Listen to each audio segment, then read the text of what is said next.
Hello, everyone, and welcome to the For the Reef podcast. My name is Mitch Dender, fisheries biologist, with co-host Ian Bell. Hey there. LFS owner and first responder. Our goal is to take our fish nerd conversations from the fish room floor to your living room, while bridging the gap between the hobbyists and coral reef conservation.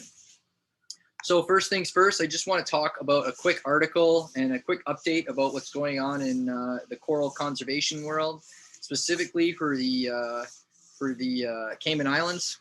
Unfortunately, there was some news that came out on October 16th that said that 43 north wall dive sites are now closed due to a coral disease spread. That's basically spreading from Indigo drop-off all the way over to Andre's Wall. For those that don't understand what that means, Cayman is sort of an elongated island with a big bay on the north end of it. And all those dive sites are sort of at the opening of that big bay, which is kind of interesting and may sort of have some tells as to how it sort of started there, maybe where it came from, or give them some indications anyways. Yeah. Speculation on my part. But yeah, I mean, so the disease is actually called Stony coral tissue loss disease. And like Ian was pointing out before we started recording, that, hobbyists might just call that STN or RTN or whatever. There's always some sort of a gap between what hobbyists think and know and what the scientific world thinks and knows. Yep, totally. And actually, in this article, unfortunately, researchers aren't exactly sure what's causing this disease to happen, and it really just comes in and wipes out everything really quickly, similar to like RTN would in your aquarium. One thing that they're doing right now is that they're calling it a coral fire break wall to help stop the spread of the disease. At this time, I'm not even really sure what that means. Next time Aaron is on the call, I'm sure he can shed some more light on what's going on with the disease. So yeah, we'll have to stay on top of what's going on. Aaron and I both know some people at the Department of Environment there, so maybe we'll reach out to them and ask them if they'll come on and talk to us about that at some point. I could think that could be interesting. I know they're out there now trying to get samples, trying to figure out if it's bacterial or what's going on. It's challenging for them because this time of year, those dive sites are a little bit more inaccessible to divers just because of the weather patterns and whatnot. So it's going to be a challenge. Yeah, and it looks like at this time they've limited or stopped all in-water activity within that section where they know the disease is going on, just to try to stop the spread. It looks like it can potentially spread from place to place. So yeah, I think they might have even referred to it as reef COVID in the article. Yeah. Oh, that's all we need. Thanks, 2020. In other Cayman news, they had their lionfish derby there a week or two ago. And if any of you listened to our last podcast, Aaron Hunt from Cayman Eco Divers, I believe he won the award for the smallest lionfish caught. He, being Aaron in true form, managed to go out in the reef and find one about an inch long somehow. Get them while they're young. It's awesome. But anyway, so that's kind of something that we want to do in this podcast is, at least pull some news, some real news from what's going on in coral conservation each time we get on this podcast.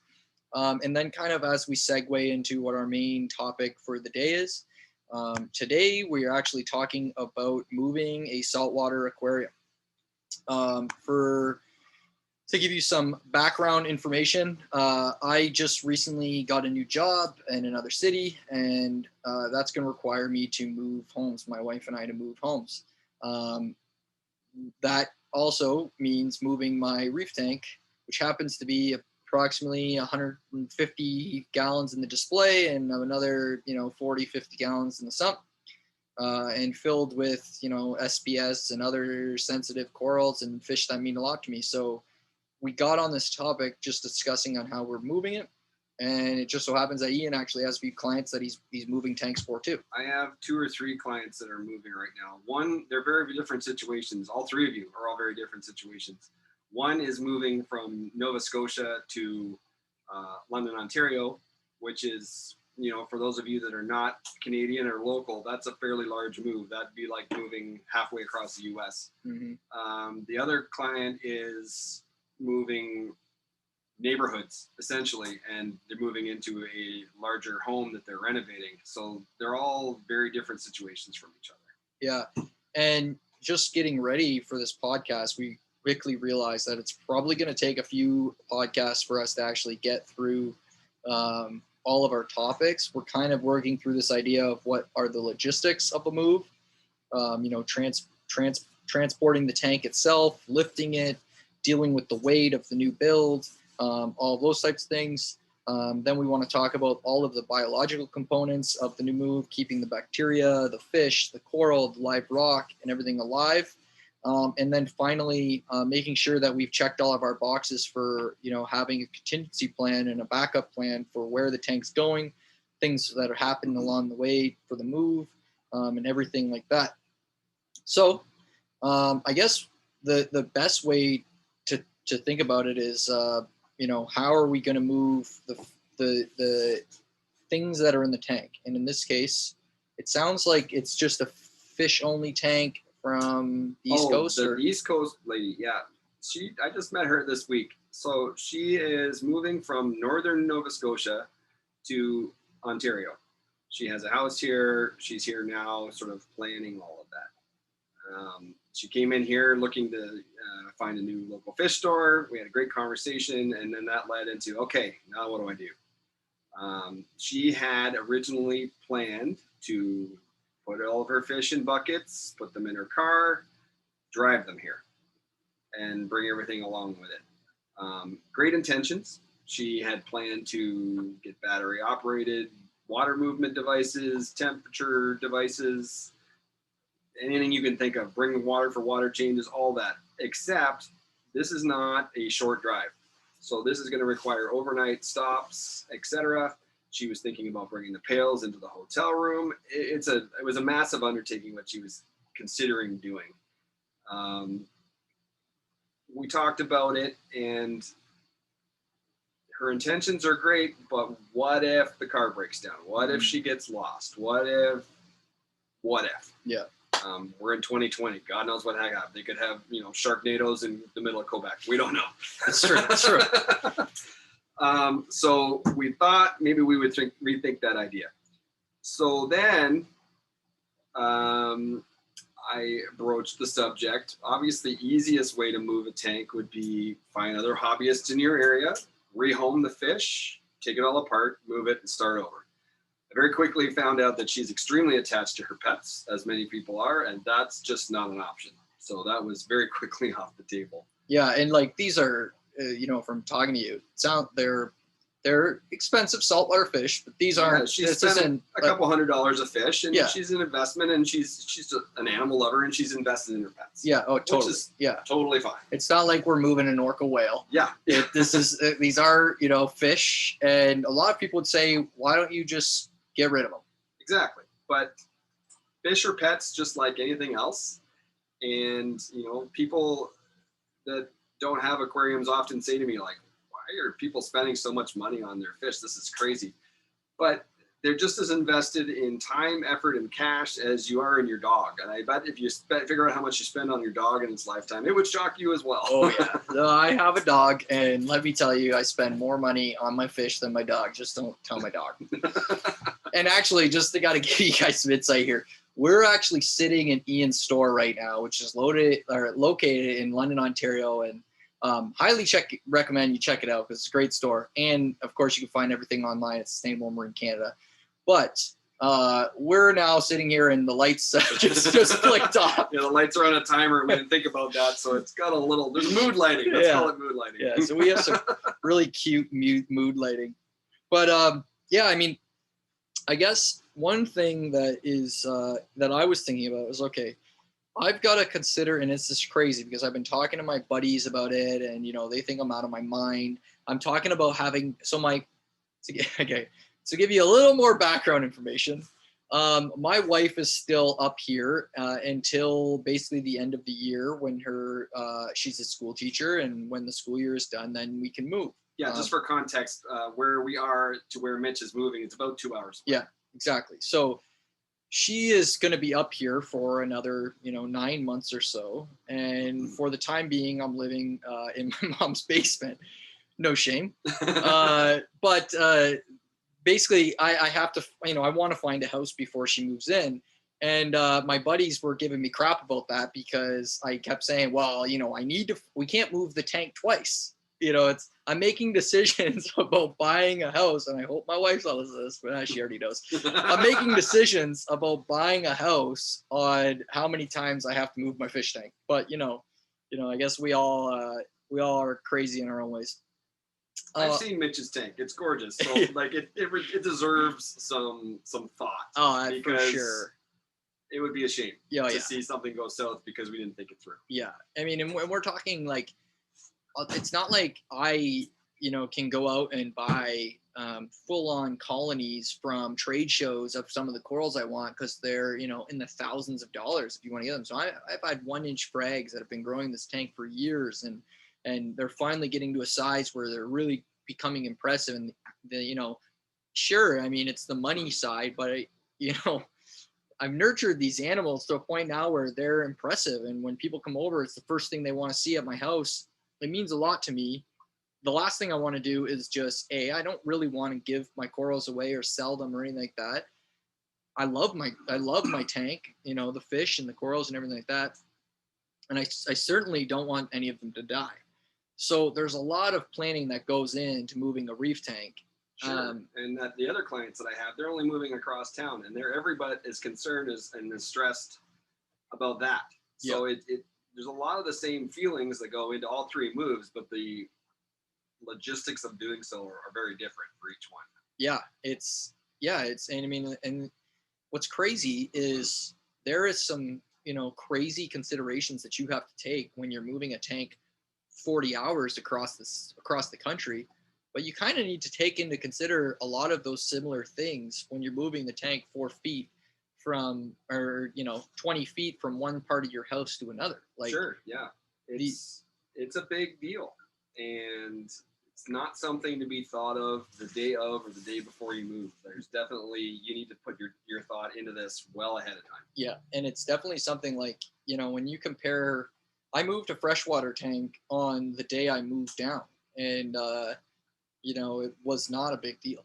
When you move, I mean, to some people it would be a big deal, but for if you're in the aquarium hobby, it just was part of the move to me to move that tank. But the saltwater tank, like, I've been stressed out about it for months. Like, it was actually probably the first thing I thought of when I got the job, because I'm like, oh my God, I'm gonna have to move the reef. This is a fisheries biologist, by the way. Like, he's stressed about it, so we all need to be thinking about it. Yeah, it's and sometimes, well, we're gonna get into all the biological stuff for sure, and I'm gonna save that for that. But I mean, when you start moving around this stuff, you're opening Pandora's box. When you stir up your sand, you start moving the live rock around, and you start releasing those things that have been, in your system for so long, you can really open yourself up to some problems. Sure. So back to the lady in Nova Scotia. I think what we've settled on, or what we're trying to settle on anyways, we thought about many different avenues. She was in today, actually. What we're trying to do, she had a small tank here. So what we've decided is to try and have some place for the fish to arrive to that's safe and stable while she gets the existing tank back up and going. Yeah. We decided that was going to be the best option for her. So what that now entails is that she is going to go and speak to her local fish store back in Nova Scotia, who she has a decent relationship with. He's already looking after her corals for her while she's away. Not that many, there's just a few. And we're going to discuss with him if he is able to hold her fish till she gets here, and then he's going to hopefully pack them and ship them here by FedEx overnight. That's a good idea. It's the least invasive, least risky way that I could think of to get them here quickly. Mm-hmm. If they're packed well and they're warm and taken care of, they should be okay. Now, that being said, we need to think of contingencies there. What if she doesn't happen to be home for some reason when the courier shows up? I don't know why, but what if it happens? So what she may do is have them shipped here to the store because there's somebody here set hours. So we know there'll be someone here to receive the courier. We won't open the box. We'll leave them so they're not stressed out extra, and she'll come here and get them. Yeah, so sort of fish store to fish store work together. And hopefully fish stores across the country or your country, wherever you might be listening, are willing to do that to help you with that. Yeah. The trick to the whole thing is with COVID, a lot of the couriers can't guarantee their shipping times, although FedEx seems to be doing okay from what I've seen. So we're going to investigate that, and hopefully that'll be the method that she gets her fish here. That way, she's here now. She's setting up a small 16-gallon tank that she has here. She was in today and got water and rock, and we're seeding it ahead of time. And it's going to have a few weeks to get stabilized. So when the fish arrive, they have somewhere to hold them while she gets the rest of her tank up and stable. And I think that's going to be the best approach for her, so that she's not stuck on the side of the highway somewhere in the middle of Quebec in 2020. Fish in the back. Yeah. What do I do now? Right. Sure. So I think that's the safest way we've come up with for that. If that's an option for you, then that's great. She's very attached to this. She's fine paying for that.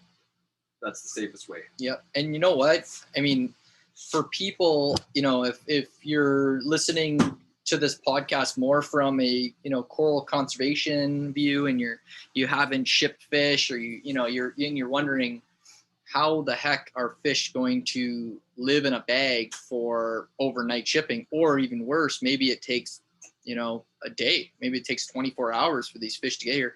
Can they survive in a bag?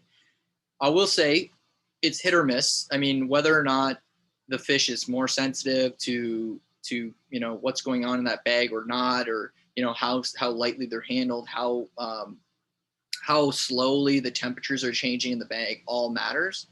But generally things like, okay, so the fish is pooping in the bag, like what?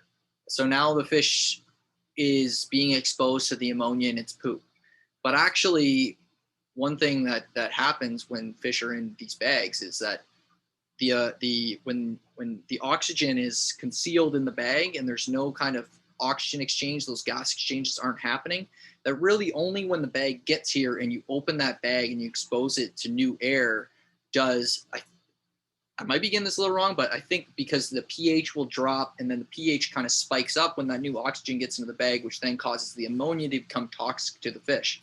So really, the timeline definitely does matter. I mean, fish can't be in a bag for 3 weeks, of course, but can they survive an overnight ship? Can they survive, maybe even longer, depending on what we're talking about? Yes. It's totally doable. I mean, all of our fish essentially come from the Indo-Pacific. They're all shipped in bags in about 24 hours anyways. Yep. It just has to be done properly. They generally tend to ship them in fresh salt water before they go. They tend to make sure there's oxygen in there. Some places ship them with neutralizing agents for ammonia. There's heat packs. As long as it's done properly, it's totally a doable thing. Yeah. There's companies shipping fish across the country all the time. That's why we decided that this would be the best way for it. I lost my train of thought. Sorry. Well, actually, it kind of. So, okay. I was thinking, I'm going to need some help when I move my tank. And I was definitely going to try to get your help with the move. So let's just start talking about that. I mean, it's moving day.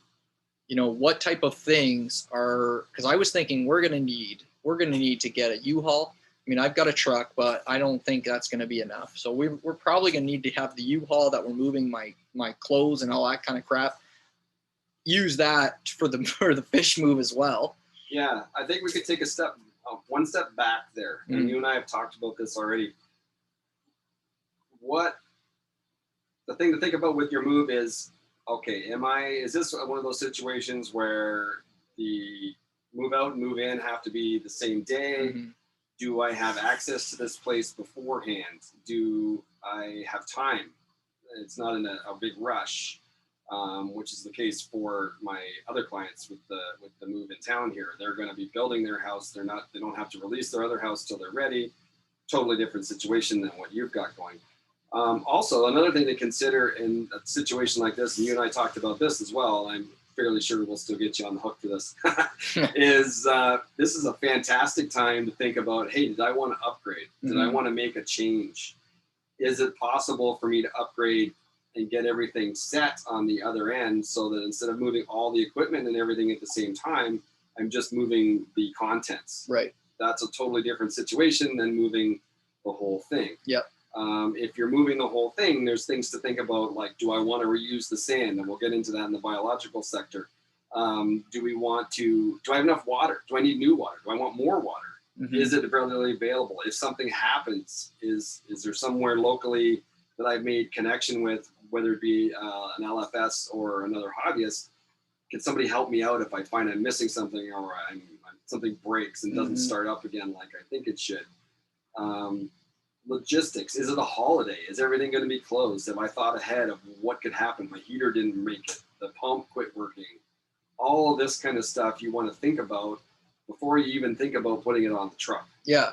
And I mean, like, so from a, yeah, you know, you can see, even as we start talking about this, you get down into this, you know, rabbit's hole of things that you really do need to consider. And I mean, I'll give you my situation. You know, I got to this point where I finally got what I have now. I would say, you know, 10 years ago, looking forward, I would have said, this is my dream tank. You know, everything I have right now on the system 10 years ago was my dream tank. Today, there's things I want to change. That's just the way this hobby. Sure. It happens to all of us. We all buy something. Oh, we're going to start small. It'll be manageable. Yeah. The next thing you know, you want a fish store. Yeah, I know. Yeah. Yeah. Who does that? Yeah. It actually, like, should be looked at by a medical professional. Yeah. So, like, my system right now is exactly what I want. Right. So I thought about that a lot. I'm like, okay, if I were to sell my stuff, get myself into a new tank, do all of that. And also to give people some more clarity, this is also, you know, first time home buy for my wife and I. We've been renting, you know, for our whole lives. And now we're finally, you know, getting back to an area where we think we want to be for a long time. So this is going to be a place where we want to buy a house. We want to set up a tank, and I want this tank to be set up for the next 10 years and be one of those tanks that, like, you know, they have that old tank awesomeness. You know, the tanks where you look at them like Sunjay's tanks and, Paletta. When you look into those tanks, you're like, those things have been old and they've set up, and the biodiversity that's developed the tank is incredible. The tank's just thriving. And that's the kind of success that I want to have with the system. While I want all that, and there's things that I want to change, the thing that I don't really care to change is the stand I have and the aquarium itself. I think the aquarium and the stand is in good condition. I like the way it looks. It's a custom stand. I love it, and I don't really want to get rid of it. So there might be some little things that I want to change. Like, I kind of want to upgrade the skimmer to make it a little less noisy, things like that. That's not really anything where I can just set it up and then move everything down and have a tank ready to go for it to move in. So it kind of like takes that option off the table. So in my situation, we got to be like, it's a one day, we're going to try to prepare everything as best we can. We're going to, make sure we keep everything going, try to think of everything, take this tank, empty it, point A, bring it to point B, fill it back up, get the corals in there, and pray to God that it worked, right? I thought of one thing that we forgot. What? A very important logistical thing. Your spouse has to be on board. If yeah. you have a spouse or significant other, there might be people out there that are going, to heck with your fish tank. Yeah. We're done. Yeah. Oh, yeah. Mitch, on the other hand, his wife is a saint. Oh, and yeah. She supports all of his adventures and fishiness. Absolutely. And she's on board to prepare for this. So that's a whole other logistical thing. If you don't have support for this, you better rethink your plan, because it could be a relationship issue. Yeah, and all the more reason to, like, consider your partner when you're moving. I mean, with this whole move, I don't want Kelly even involved on the day. Not that she wouldn't be willing to. I just would rather her be doing Enjoy the whatever she experience, wants to do. Just see the tank move from point A to B. I don't want any stress to be on her about this. This is my problem. It's not hers. And all the way to, make sure we clean up our mess. Make sure that we're not spilling water all over the house as we're coming in. That's actually something I hadn't thought of. Like, Yeah. if you're renting or selling the home, is there anything behind that tank that I now have to fix Great point. before the new tenant or homeowner comes in? Yep. That I can't see yet. Yeah, I mean, you just scared the crap. No, I'm just kidding. No, I mean, in my situation, Was there water spilled? Is there, Yeah. Mold? Is there, hopefully not. But, no, there's definitely a lot of that to consider. I mean, luckily in my situation, I left the tank probably 1.5 feet off the wall. So there's a lot of clearance to make sure that, the drywall and the paint and everything is okay on the back of or behind the tank. The other thing that we have going for us is time. We're going to have the property that we have now rented, for months after we move this tank. So if if it needed a new paint job or something like that on the wall, I could totally do it. And it's on a laminate floor with concrete underneath. So I don't expect us to have any problems, but definitely something that you need to consider. Yeah. The next thing would be, before even all the biological stuff, the physical act of moving it, like you were starting to touch on with the truck and stuff. Mm-hmm. I would try, in my mind, I would think either do it on a separate day or have a separate vehicle just for the tank. Right. Everything can go in there. If water sloshes, it's not going to hurt anything. Yeah. This is what this vehicle is for. And here comes the next trick. Like, you ever look at your friends' faces when you ask them to help you move? Mm-hmm. Look at their face when you ask them to move a fish tank. Yeah. And especially when the size of some of these tanks. Yeah. How are you physically going to get it out of your house, down the road, and into the next house? Do you have the manpower? Do you have the tools? How can you make this easier on yourself? Yeah. I've delivered several tanks, and you learn something each time. Mm-hmm. I've gone so far now as I have pump carts, I have lift jacks, so that you see them on, that'll show tanks. They always have those lift carts where you can lift the tank off and slide it out. Oh, nice. But even something just as simple as either buying or renting the suction cups to go on glass, right, so that you have somewhere to hold it, is a massive.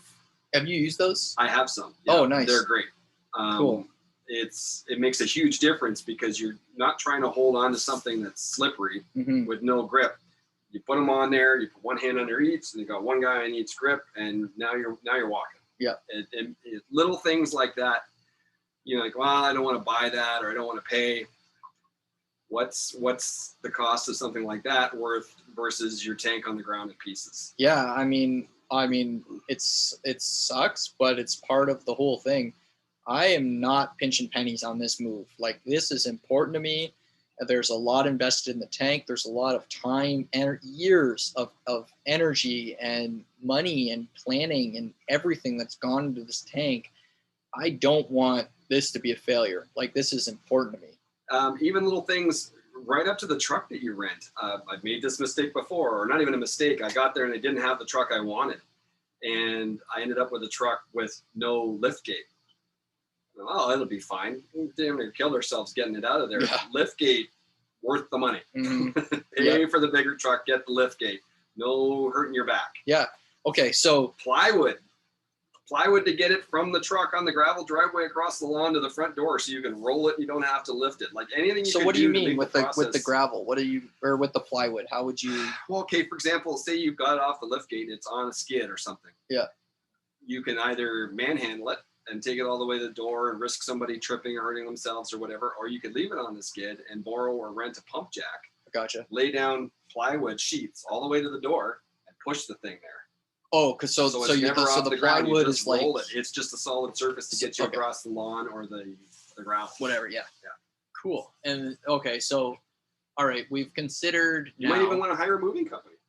Well, not a bad idea. That's and they're insured. And, not your back. Yeah, I mean, there's a lot of ways to do it. Oh, 100%. I mean, there is. It's like some of these tanks. I mean, I don't know. I wonder how heavy my tank is. I mean, you could probably figure it out. They're heavier than you think. Oh, yeah. 100-gallon tank. if you have to move it any distance, 3 or 4 guys is easier than 2. Yep. Because it's more about the shape and holding on to it. Now, I tell you, it is a lot easier with those grips. That's for sure. And so those grips, I've never used them. They kind of freak me out because, I'm thinking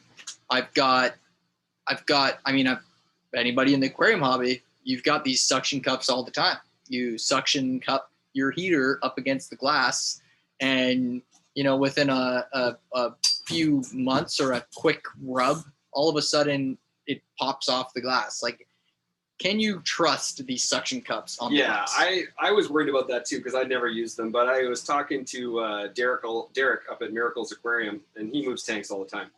He looked at the ones I'm going to buy, and he said, absolutely, totally safe. Nice. He says the key is to make sure that they stay clean, that there's no particles on them, that they don't get cut, so that suction surface maintains that surface.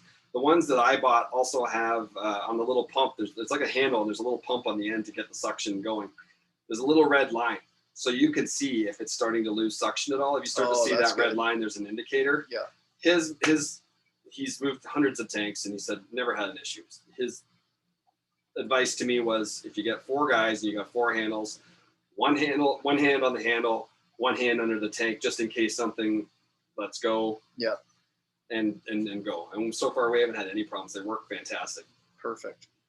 Okay, so basically, logistically, right now we're like, okay, we need a big enough, we need a vehicle like a U-Haul or a separate vehicle for the aquarium itself. Yeah, because you got to think about everything that you're moving. So you're moving water. Yeah. You can't just dump that necessarily into 50-gallon drums. That's a lot of weight. I mean, you could and try and put it on carts and stuff and lift it. That's all how you want to do it. Yeah. But most people end up putting it in pails. Well, that's a lot of pails. Totally. So you need the room for that, and you need to not wreck your vehicle. So let's say with water. So I have a saltwater mixing station that does, I guess it would do 120 gallons if I filled both vats up with salt water. I guess probably for me, the best idea is to bring the mixing station to the new house, get it totally filled with salt water into temperature, and then not bring the water, right? Some people like to bring some water. I'm thinking that in tearing this tank down, you're going to be moving rock and sand and stuff. You're going to release all sorts of nasties into the water. Yeah. I think it's an awesome time to freshen up the tank and do a big water change. Not to mention when you put the stuff back in the tank, there's still going to be stuff coming out of that. Yeah. So you want to have water on hand for your move, and probably for shortly after too. You might think about doing a big water change afterwards. Yeah, I guess there's going to be a bunch of water that's needed just to keep the livestock submerged. Yeah. Which kind of also I've been thinking about, okay, so what do I need to keep the livestock? I mean, one thing that you can do is leave the livestock in a friend's tank, an aquarium store, some other type of storage place, and then move the whole system, get it all set up, run it for a week or so to make sure everything's fine and dandy. Or the alternative is taking a little bit bigger of a risk, and then putting the fish into vats. Maybe, you get those big rubberized, those black tubs, or you could do buckets depending on how big your system is, and move them on the same day. Yeah. So I guess that you got to weigh the odds on, or weigh the risk of. Well, I think it comes down to your situation. You're close enough within reason that you can leave yours and move them when you're ready. Mm-hmm. You also have the luxury, whereas as much as we're going to try and move the tank in one day, you don't have to be out of your house one day and into the next house. There's some gaps there. Yeah. Whereas some people, their house might close and they have to be out the same day. So they have a different issue where they're going to have to probably get, I always suggest like those inverters for your car, from 12 volt to 120. So you can have heaters and water movement and oxygenate the tank that the fish is in to keep it as warm and comfortable as possible during that move. Oh, I mean, it's funny. So it's a little different, much hardier fish. So I have sunfish that I have. It's a freshwater sunfish. And I keep kind of like a native species tank full of common bait fish species in Ontario and things that I work with. I like to keep an aquarium at home so that I can see them every day. It helps me ID them when I'm in the field and understand their behaviors and things like that. And actually, on my way home from, on the way back from London, bringing this tank, this new system back back to Windsor. To your mom's house? All right, you made me say it. So bring it to my mom's house. My mom's pretty cool. So, and I got a great spot. I might not even move. But anyway, moving the sunfish, I actually had 2 buckets of fish in my passenger seat with the exact same. In my truck, I have like a 110 whatever, like you can plug a normal plug into it. And I had bubblers and fish sitting next to me in my truck. So that was my companion on my way home. And I actually did that. Worked great. Didn't lose any fish. And actually, you got to account for extra time. That was one thing that I realized from moving my freshwater system is I'm like, yeah, no problem. Get there. I'm going to set the tank up, fill it up, blah, blah, blah. And it's all good. But actually, those fish, for whatever time you think they're going to be sitting in a bucket or in a container or in a bag, like you got to almost double it because there's a lot of things that happen. Anything in the fish world is going to take me twice as long as I think it's going to. Oh yeah. Yeah. It's exactly the way that works. And when you, especially like, let's talk moving day, moving day, there's a lot of things going on. Sure. Stressful day. On top of moving the tank. That's why I always suggest to people, if you can do it on a totally separate day, set aside a whole day just for the fish tank. Yeah. It'll be. You have to. Yeah. And all the more reason that if you're going to make this move, it's a great time to make your big changes because, that's your moment. Because if you have the opportunity to and you're going to upgrade, get the whole thing up there, set up ahead of time, ready, set to go. And then it's just like going to the fish store. Yeah. I mean, there's people that go, say, like Toronto is 2 hours from us. There's people who go shopping in Toronto all the time and don't think anything of it. Mm-hmm. So if you can have a system at the other end to move them into, I mean, the corals and things, they're going to take some time to adapt and whatnot, but at least you have a healthy, stable tank. But that's not always possible for everybody. Yep. And, I guess the other thing too is like from a logistics point of view, when you're moving the system, are you moving the system in the dead of winter? Sure. Are you, what part of the world are you in? I mean, we're in southern Ontario, which sometimes it's like California, sometimes it's very much not. Yeah. Oh yeah. And actually when we're moving, it'll probably be very much not. So things like that. I mean, for example, the back of a U-Haul isn't going to be heated. Yeah. So you've got to figure out how are you going to get heaters back there to keep everything going? Are you going to make sure that you pull over every once in a while, depending on how long your drive is, to get back there and make sure that your heater didn't kick off? Mm-hmm. Even with, like I was saying, with my truck, moving those fish and having just a bubbler, it kicked off every once in a while. And I have no other reason. I have no reason of why it happened. It just shut off. If that was sitting behind me or in the back of a U-Haul, I'd never know. Yeah, and these are all the things I brought up to the lady that's moving from Nova Scotia. Mm-hmm. That's a big deal. That's halfway across, some countries. Yep. And those are things she was not prepared to deal with. So that's how we settled on let's talk to the LFS and do the shipping route.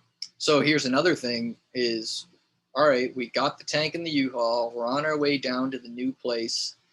And you get there and the floor isn't level, right? Yeah. These are all things that you need to consider. I mean, one, does the floor hold the weight you're considering? Yeah. Is the floor level? Is it, because if it's very unlevel, I think that's how you say it.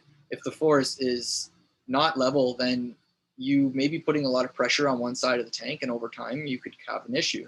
Sure. Is the stand, check the stand before you put it in place, because if it got damaged during shipping or while you were moving it, and now it can't hold the weight of the tank, there's a great conversation you want to have with your partner. I moved this tank. It cost us a bunch of money, and I filled it up, and it exploded in our new house. Yeah. These are all real things to consider. Like, which brings us back to what we were talking about earlier with the logistics of it all. Have you thought ahead where you're moving to? Is there other hobbyists that you've talked to online or through Facebook or whatever that are there to back you up with stuff that they may have around? Is there a local fish club that could help you out? Is the freaking hardware store open? Mm-hmm. And if it is, do they have like shims or any of that mop? Like whatever you might need, a shop vac, any of that stuff you might not have or need. Yeah, it's a great point. Is there a place to get it? All the plumbing. Yeah. I mean, like for my system, I mean, I can't remember Did something exactly. break plumbing wise on the way? Yep. Did something break? Did you have to cut? Like sometimes your overflow might be glued into the bulkhead, or, you know, are you going to have to make a cut somewhere, which means you need to have all the new plumbing ready to go. And not only that, I mean, even I remember with setting up, so this tank that I have right now was bought used from one of your customers. And when I looked at his tank, I went there, you know, we talked, he told me everything about the tank. And then I'm staring at the tank, and I remember thinking, like, I just want to set it up the exact same way he has. Like, all the plumbing looks fine. It's quiet. It doesn't seem like it's having any issues. You know, I got this. So I just kind of stared at it. On hindsight, I should have taken a few pictures. And one cut in that plumbing to get the tank out of his house meant that it needed all new plumbing. Sure. So I brought that tank home thinking I'm just going to set it up the exact same way. That's not the way it went. It took me like a week to figure out the plumbing to get this thing back in place. And speaking of plumbing, another thing I thought of, I mean, we're talking worst case scenario and all these things, but we're trying to help other people think of things they might not have thought of. Mm-hmm. A majority of those bulkheads in your tank are made of ABS plastic, which is somewhat brittle. Mm-hmm. Doesn't really react well to over tightening or impact. Yeah. Something gets bashed or whatever. Now you don't have you've got a crack. You've got to replace a bulkhead. Yeah. Sometimes they're readily available. Sometimes they're not. Yeah. Oh yeah. And that's all kinds of stuff to think about. Do I have access to what I need quickly, or is my livestock protected because I thought it through to cover these sorts of unforeseen events? Yeah, you don't want your plumbing, you don't want to be sitting there, you know, reefing on new plumbing or having a bunch of broken plastic in your hand and have your livestock sitting behind you waiting for their new home.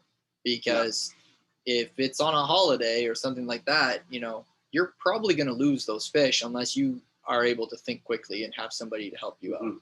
So that's all, you know, real considerations.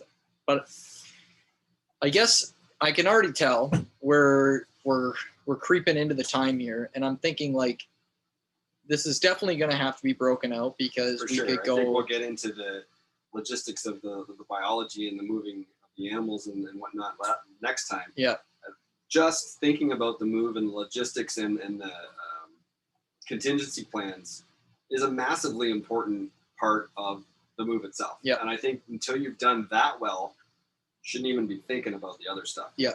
So let's do this then from a perfect, let's do the logistics cheat sheet. It's moving day, or, you know, it's definitely, no, that's how you start the cheat sheet.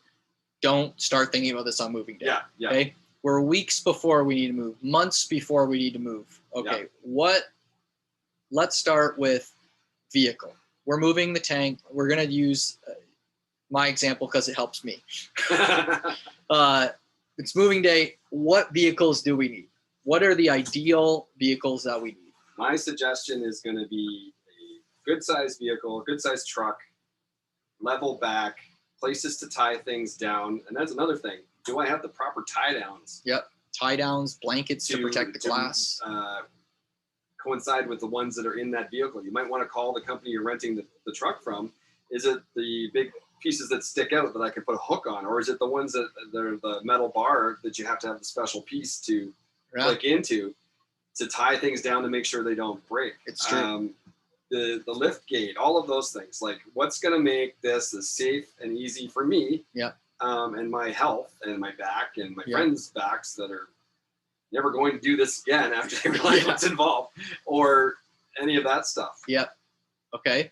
So that's what we need to do. We need to make sure that the vehicle is sizable. We need to make sure that it's level where we're putting the tank, and we have the tank is secure in the right down to, you know, you've cut the plumbing, but your bulkheads are still in. They're sticking out the bottom of your tank. You need plywood or 2x4s or something at least to lift that off the ground. Right. To limit the damage to those bulkheads that we were just talking about. Right. Yes, exactly. I mean, like it's not always a perfect cube. So yeah, vehicle and so equipment to secure your items, including things like moving the weight. Right. Yeah. So we talked about using suction cups. Obviously, we don't need to get into all the other stuff, but obviously, like, you know, maybe consider wearing gloves. Getting everybody who's moving the tank and helping you out. I mean, ultimately, you're handling a large amount of glass, and accidents happen. I would say gloves, safety shoes, safety glasses. Yeah, make sure everybody's safe because that's a lot of glass. Safety first. Yep. First responder. Yep. Safety Ned or whatever. Safety Steve. Okay, so now we've got the tank situated in the back of the truck. We're using things like blankets, styrofoam, yada yada to try and keep it. Straps. Yep. Skids, like strap things down to a skid. Maybe you'll build a plywood box to put it in and secure it that way. Yeah, if you're talking about a really big system, maybe you do build a plywood box for it just to really make sure this thing is safe. And even up the safety factor, you can build the plywood box. There's probably stuff you can put in the tank, and if you put it on a skid, now you can get that cart and wheel it right out and maybe right up to the door, and it's less things to move. Yeah, totally. Okay, so we moved it into the back. Let's talk about the plumbing. We're going to need to have all of extra PVC. We're going to need extra PVC, fittings. Extra glue, a way to cut pipe. Yep, great idea. Is it a saw? Is it a cutter? Is it however you decided to do that? Right. You know? So just kind of for reference from what I've been kind of using, basically up to 3 inch? You can use those handheld PVC cutters. You have to check the cutter. Some will and some won't go that wide. Sometimes when you get into the bigger pipes, I've found sometimes it'll snap rather than cut. Sandpaper. Some people I've seen that use a small router or a knife to take the burr off. Yeah. Because you'll notice when you cut with those things, that sometimes it leaves a little flare on the end of the pipe, and if you put that into the tube, it's pushing a bunch of the glue out of the way. Yeah. So making sure that whatever size pipes you have, in my case, I'm gonna need probably both a hand cutter and like a miter saw. Yeah, and have a backup. Yeah. In case one of them breaks, quits, batteries die. Yep. Whatever. Energy. At the new system, you're going to need to bring your power bars and things like that. It's a great time to consider your new, power setup. I mean, you might want to replace your energy bars. You might want to make sure that your outlets are GFCI certified. Sure. Those things. And you might even want to just set all that up before you even start moving the tank. And there's another great point that I hadn't thought of as well. A lot of us run on Apex. But it's going to take you time to get your Apex set up again. So if you've been, it's all plugged into my Apex, and you don't have extra power bars just to set it up in the most basic way possible, that could be an issue. Mm-hmm. Yeah, it's the list goes on. And you just need to get it there and running. The fine tuning can come after.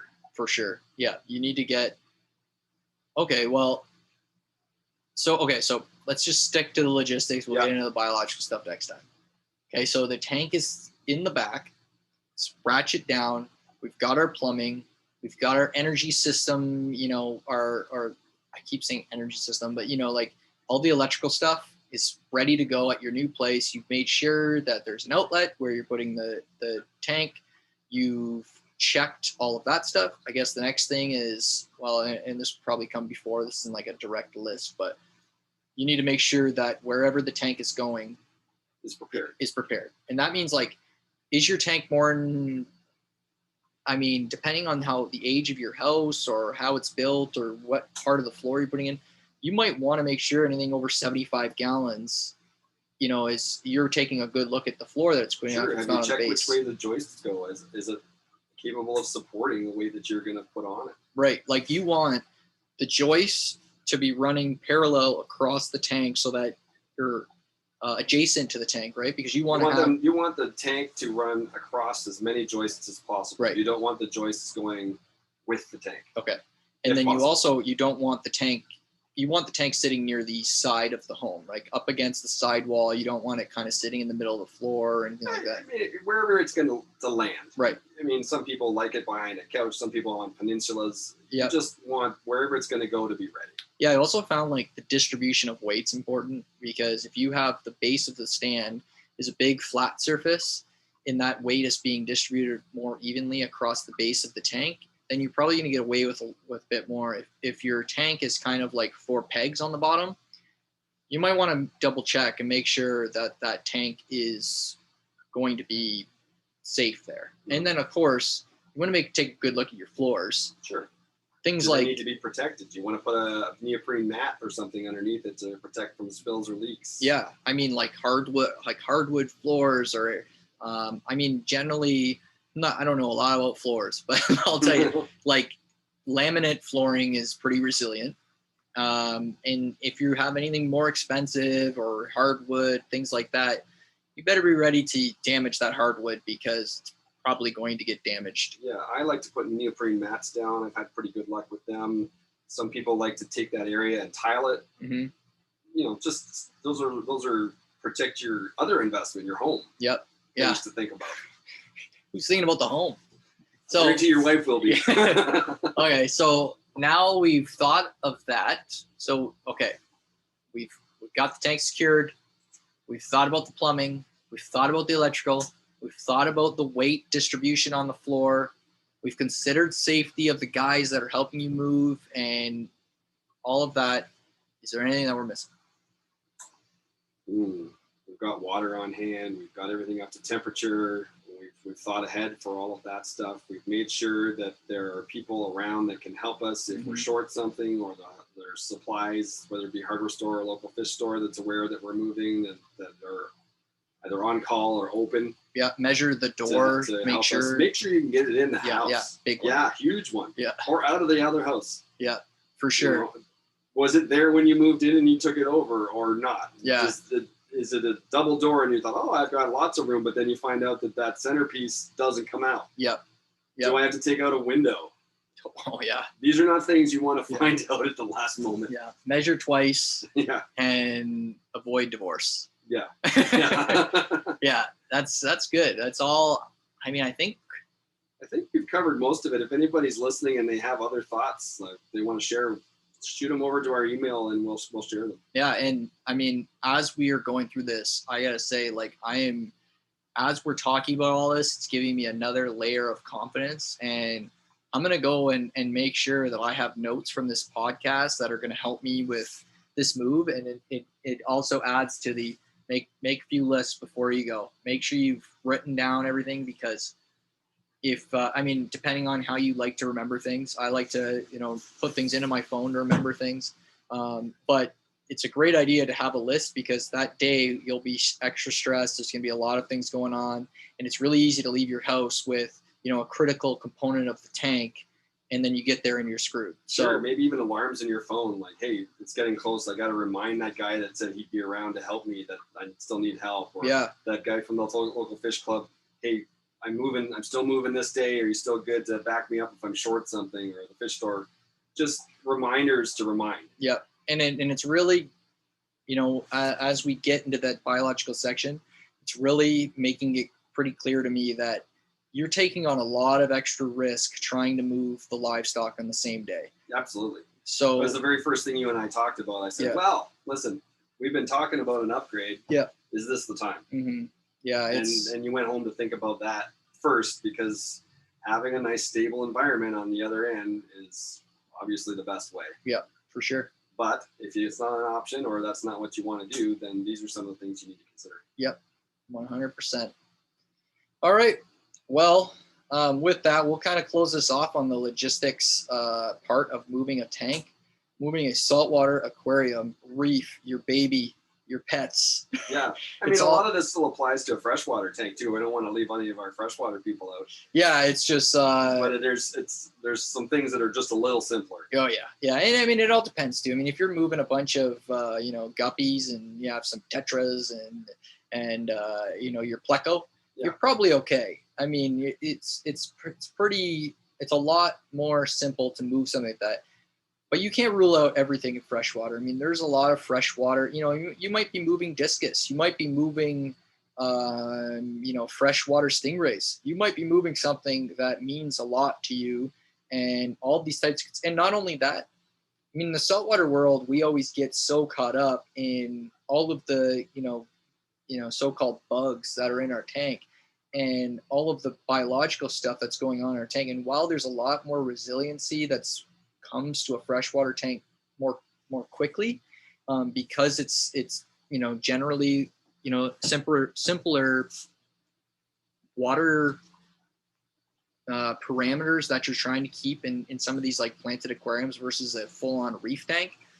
But it's not to say that if you're moving a tank, a freshwater tank that has been set up for 10 years and the sediment or in the substrate hasn't really been moved, and for example, your plants have spread roots throughout the whole system, and then not only that, there's a lot of micro inverts that actually occur in freshwater tanks that go unnoticed by people who keep freshwater tanks, because I find that freshwater tanks you have they typically have a shorter lifespan. We have a tank that'll be set up for a few years, and then you can kind of break it down and move it because the equipment's simpler. You don't have as much invested, blah blah blah.